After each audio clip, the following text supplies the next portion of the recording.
Let me start with a question, a simple one. What are you doing right now? Maybe you're lying in bed, scrolling through your phone. Maybe you've been sitting on the couch for the past 3 hours watching shows. Maybe you had a plan for today, a list of things you were supposed to get done, and somehow none of it happened. Again, and here's the thing. You know it. Deep down, you already know it. You know you're wasting time. You know you're moving slower than you should be. You know that the version of you from 5 years ago had bigger dreams than the version of you sitting here right now. But you didn't change the channel. You didn't close the tab. You kept going. Because laziness doesn't feel like a choice in the moment. It feels like rest. It feels like peace. It feels like you deserve this break. And maybe you do deserve a break. Maybe you worked hard this week. Maybe life has been stressful. But here's the truth that nobody wants to say out loud. And this is a truth this entire video is built around. Your laziness is not just costing you. It is going to cost your family. The children you will have one day, or maybe already have. The partner who is counting on you to show up. The parents who sacrificed so you could have opportunities they never did. The people who haven't even entered your life yet, who will one day depend on you, trust you, look up to you. Those people are going to pay the price for the hours you are throwing away today. That's not meant to make you feel guilty. It's meant to wake you up. Let's talk about what laziness actually is, because most people have it wrong. Laziness is not about being tired. You can be exhausted and still be disciplined. You can be burned out and still make the right choices. Laziness is not a physical state. It is a mental habit. It is a pattern of choosing what is easy over what is necessary. Over and over again, every single day, in small ways that seem harmless in the moment. You don't wake up one morning and decide to fail your family. That's not how it works. What happens is this. You choose comfort over discomfort, one small time. Then again, and slowly, without even noticing, the gap between who you are and who you need to be grows so wide that crossing it starts to feel impossible. That is the danger of laziness, not the dramatic failure, the slow drift. Think about it. Every time you said, I'll start tomorrow, tomorrow became next week. Every time you skipped the work because you didn't feel like it, the habit of skipping got stronger. Every time you chose the easier path, your tolerance for difficulty got a little weaker, and all of that compounds. Just like interest on a loan, except instead of building wealth, you are building debt, a debt that your future self will have to repay, a debt that your family will feel the weight of. I want you to close your eyes for a moment. Just imagine. Picture yourself 10 years from now, not the best version of you, the lazy version, the one who kept doing exactly what they're doing now, the one who never fully committed to the business idea, the fitness goal, the financial plan, the one who always found a reason to start later. What does that life look like? Not dramatically terrible, not a movie villain's fate, just quiet disappointment. You're living in a house that's okay, but not what you dreamed of. You're in a job that pays the bills but doesn't excite you. Your kids are asking for things you can't give them, not just money but time, experiences, security. Your partner looks at you sometimes and you can see it, not anger, but something worse. Something that looks like they've lowered their expectations. And the worst part? You'll remember this moment. You'll remember watching videos like this one, reading articles, hearing people tell you that the time to change was now. And you'll know with perfect clarity that you had every chance in the world, and you chose comfort instead. That is the life that laziness builds. Slowly, quietly, brick by brick. Now I want you to imagine the other version. Same 10 years. But this time, you made different choices. You didn't do everything perfectly. Nobody does. But you showed up. You built the habit of doing the hard thing, even when you didn't want to. You invested in yourself. You learned. You worked. You failed sometimes but got back up faster each time. In this version, your family has options. Not perfect, not unlimited, but options. Your kids grow up watching a parent who doesn't quit. Your partner sees someone they can lean on. Your parents look at you with the kind of pride that makes all their sacrifice feel worth it. And here's what's powerful about this version. It doesn't start with some massive transformation. It doesn't start with a perfect morning routine or a 5 a.m. wake up or a 3-page action plan. It starts with one single decision made right now, in this moment, to stop drifting. That's it. One decision. To take this seriously. Because here is something that nobody tells you when they talk about success and discipline and all those big words. The reason most people stay lazy is not because they don't care. It's because they don't feel the urgency. They think they have time. They believe the consequences are far away. But the future doesn't announce itself. It arrives. And by the time you feel how real the consequences are, the window for easy change is already closed. The years of building, of compounding effort, of growing, those years are behind you. And what's in front of you is the result of the choices you made back when you had the chance. You still have that chance. The question is what you're going to do with it. So now you understand what's at stake. You've seen the picture. You know the cost. But here's where most motivational content fails you. It tells you what the problem is, and then it leaves you there, feeling inspired for about 20 minutes before you go back to doing exactly what you were doing before. That's not what we're doing here, because understanding the problem is only half the battle. The real question is, why does laziness keep winning? Why do intelligent, capable people who genuinely want better lives, keep choosing the couch over the grind, the scroll over the work, the excuse over the action? The answer is not weakness. The answer is not that you're broken. The answer is that laziness has a system. And until you understand that system, you cannot beat it. Let's start with the first trap, the illusion of preparation. This one is sneaky because it feels productive. You spend an hour researching the best way to start a business instead of actually starting. You watch 12 videos about fitness before setting foot in a gym. You buy the notebook, set up the planner, download the app, and then somehow the actual work never begins. This is called productive procrastination, and it is one of the most dangerous forms of laziness because it gives you the feeling of progress without any of the results. You go to bed feeling like you did something, when in reality you just avoided the thing that actually required effort. The harsh truth? You don't need more information. You already know enough to start. The business idea doesn't need 6 more months of research. The fitness journey doesn't need you to find the perfect plan. What it needs is for you to begin, imperfectly, uncomfortably, without all the answers, and figure things out as you go. Every hour you spend preparing, instead of doing, is an hour your future family doesn't get back. The second trap is one I call the comfort loop. Here's how it works. You feel stressed or overwhelmed. So you reach for something easy. Your phone, TV, food, sleep. That thing gives you a short burst of relief. Your brain registers that relief and files away. Next time you feel stressed, do this. So next time you do it again and again until eventually any moment of difficulty, any moment that requires sustained effort, automatically triggers the escape response. You're not choosing laziness in those moments. Your brain is running a program that was written by years of repetition. This is why willpower alone doesn't work. You can't fight a habit with motivation. Motivation comes and goes. Habits run on autopilot. The only way to break the comfort loop is to interrupt the pattern, to deliberately introduce discomfort into your daily life in small, controlled ways so that your brain starts to rewire itself. Cold showers, working when you don't feel like it, staying with a hard task for 5 more minutes than your instinct tells you to quit. These aren't just discipline exercises. They're reprogramming sessions. Every time you sit with discomfort instead of escaping it, you are weakening the comfort loop. You are building a new program, one that your children will inherit, because they are watching, even when you think they're not. The third trap is false rest. This one hits differently, because rest is real. Rest is necessary. Your body and mind genuinely need recovery. But here's what most people don't understand.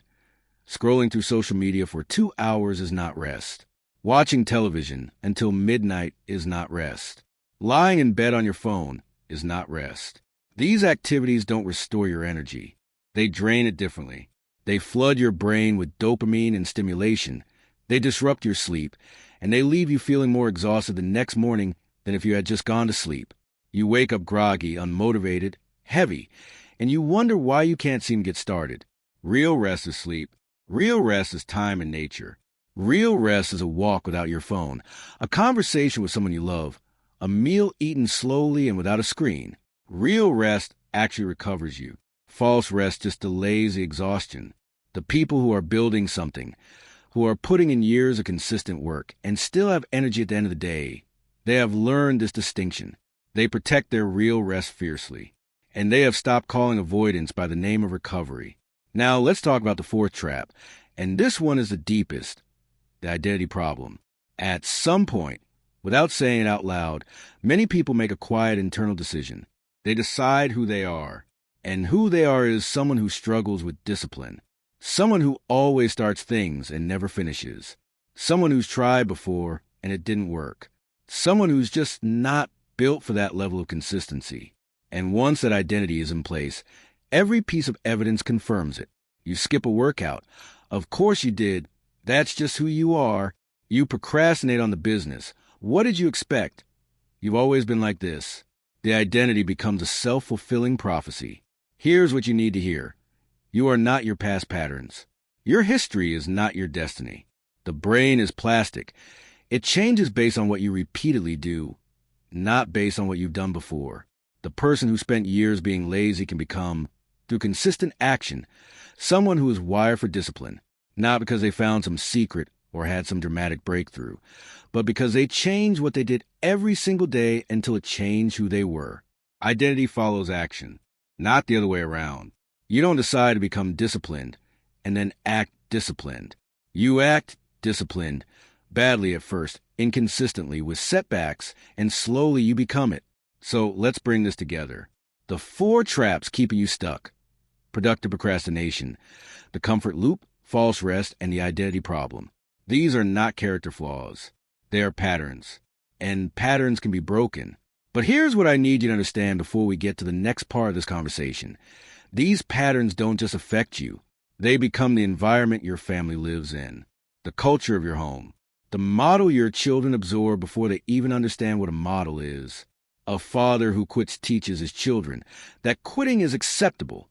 A mother who never pushes through difficulty raises children who fall apart at the first sign of resistance. A partner who has given up on their own potential slowly pulls the energy out of a relationship, not through cruelty, but through absence. The absence of ambition, of effort, of growth. Your habits are contagious. The only question is, what are you spreading? We've talked about the cost. We've talked about the traps. Now let's talk about the part that actually matters, what real change looks like.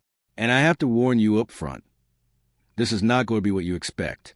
Because when most people think about changing their life, they think big. They think about completely overhauling their schedule, waking up at 5 a.m., hitting the gym every day, reading 30 pages before breakfast, meditating, journaling, hustling for 16 hours straight. They go from 0 to everything overnight. And then within 2 weeks, sometimes less, they crash. They burn out. They go back to exactly where they started. Except now, they have one more failed attempt on their record. One more piece of evidence for that quiet internal voice that says, you're just not built for this. That cycle is not a motivation problem. It is a strategy problem. The strategy was wrong from the beginning. Real change does not start with a revolution. It starts with a signal. One small, deliberate action that tells your brain, something is different now. Something has shifted. We are not doing what we used to do. That signal could be as simple as making your bed the moment you wake up, not because a made bed changes your life directly, but because it is a completed task before the day has even started. It is proof, physical and visible, that you are someone who finishes what they begin. Your brain registers it, and that registration matters more than you think. This is a principle behind what researchers call habit stacking, and what the most consistently successful people understand instinctively. Small wins compound. The person who makes their bed, then drinks a glass of water, then sits down to work for 20 minutes before checking their phone, that person is not doing dramatic things. They are building a chain. And every link in that chain makes the next one easier. Start with one signal. Just one. Pick the smallest possible version of the change you want to make and do that. Not the full version. Not the impressive version. The version you can do even on your worst day. Even when you're sick. Even when life is falling apart. Because consistency beats intensity every single time. Now, let's talk about the system, because this is where most people skip ahead and get lost. You don't rise to the level of your goals. You fall to the level of your systems. This is one of the most important sentences you will ever hear about building a better life. So let it land. Goals are just wishes with a deadline. Everyone has goals. The person staying on the couch has goals. The person who hasn't opened a book in 3 years has goals. Goals alone change nothing. What changes your life is the daily system you build around those goals. The structure that makes the right behavior automatic and the wrong behavior inconvenient. Here's what a real system looks like in practice. You want to build a business. Instead of, I'll work on my business when I have time, you block 7 p.m. to 9 p.m. every single evening, and you treat it like a meeting you cannot cancel. Your phone goes face down. Notifications are off. The TV is not on. That 2-hour block is the system. The goal is the destination. The system is the road. You want to get fit. Instead of, I'll go to the gym when I feel motivated, you lay your workout clothes out the night before, you have a specific gym time locked in, and you go, whether you feel like it or not. Even if some days you just walk for 20 minutes and go home. The routine is the system. Motivation is optional. You want to save money for your family's future. Instead of, I'll save whatever's left at the end of the month, you automate a transfer the day your salary arrives, before you've touched a single rupee. The automation is a system. Willpower is not required. Remove the decision. When you have to decide in the moment whether to do the hard thing, you will usually choose the easy thing. The brain conserves energy. It defaults to whatever requires less effort. So make the right choice to default. Build the environment so that the path of least resistance leads you where you want to go. Let's talk about what to do when you fall off. Because you will. This is non-negotiable. You will have days where the system breaks down. You will miss the workout. You will skip the work session. You will eat the wrong food, stay up too late, waste an evening you had planned for something meaningful. That is not failure. That is being human. The difference between the person who builds a great life and the person who stays stuck is not that one of them never falls off. It's that one of them has a rule about what happens next. The rule is this: never miss twice. Miss once, that's life. Miss twice, that's a new habit forming. The moment you allow 2 consecutive days of skipping, the pattern starts to rebuild itself. The comfort loop recognizes the opening and moves back in. So the rule is simple and non-negotiable. Whatever happened yesterday, today you show up. Not perfectly, not with full energy, just present, just doing the minimum version of the thing. Because presence, even imperfect presence, keeps the chain alive.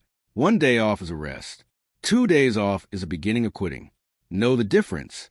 Now I want to speak directly to the fathers and the husbands, the mothers and the wives, the young men and women who are in the early chapters of building their lives. Your family does not need you to be perfect. They need you to be consistent. They need to see you doing the work, even when it's hard. They need to see you keep promises to yourself. Because the way you keep promises to yourself is exactly the way you will keep promises to them. They need to see you get knocked down and stand back up, not because life is a movie and you're the hero, but because that is the reality of what it takes to build something that lasts. The discipline you build today is not just for you.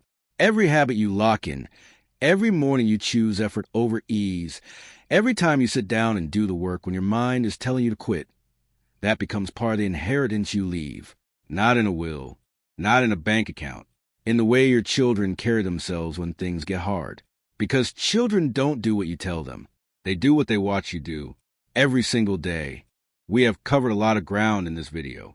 You've seen the cost of laziness, not just to you, but to the people who will depend on you. You've seen the traps that keep intelligent, capable people stuck in cycles they never consciously chose. You've seen what real change looks like. Not the dramatic overnight transformation, but the quiet, consistent, daily decision to show up even when everything in you is saying don't. Now I want to bring it all home, because this final part is the most important. This is where we talk about the moment, this specific moment.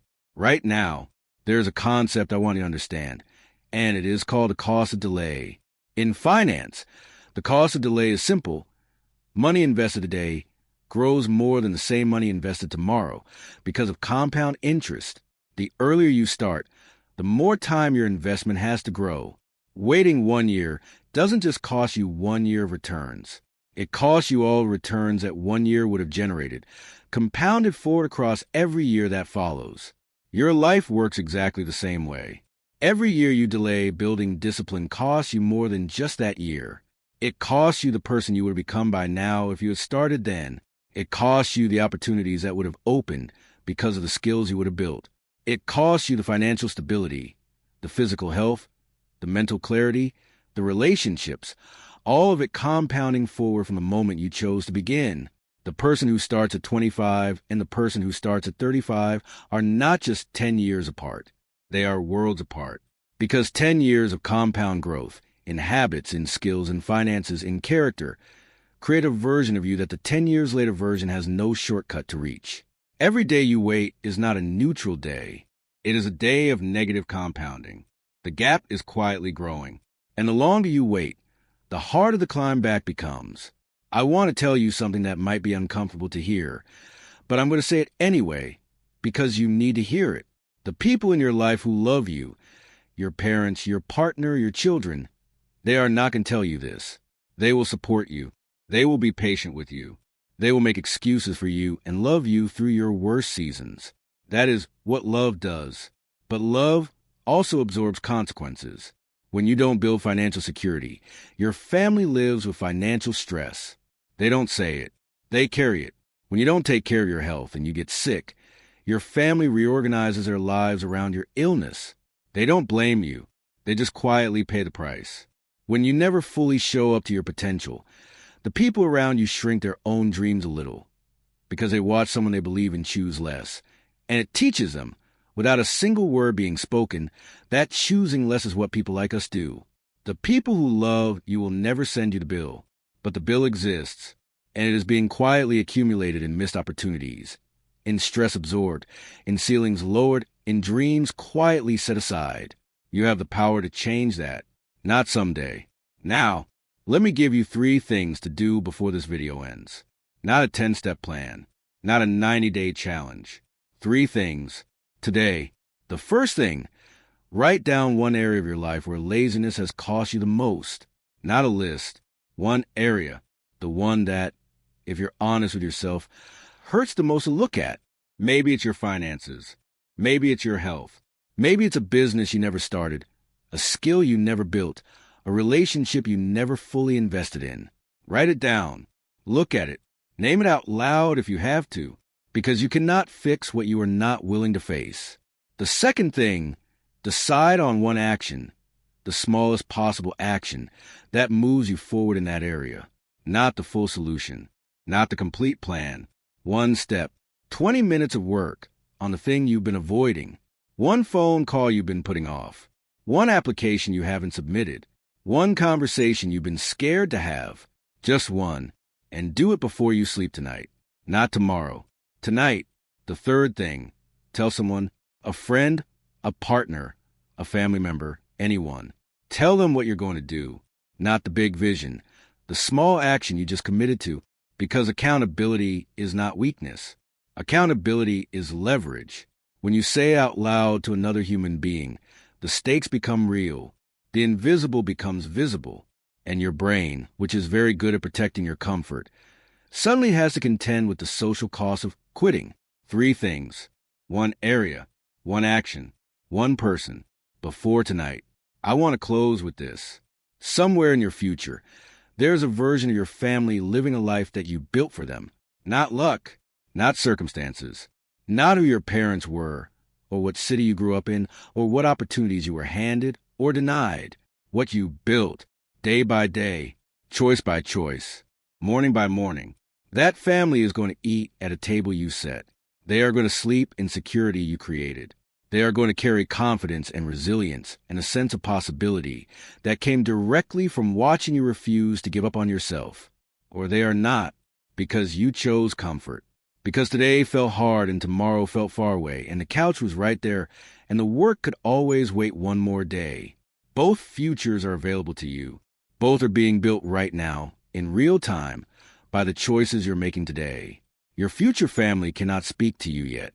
They cannot beg you warn you, or show you what their life will look like depending on what you do in the next hour, the next week, the next year.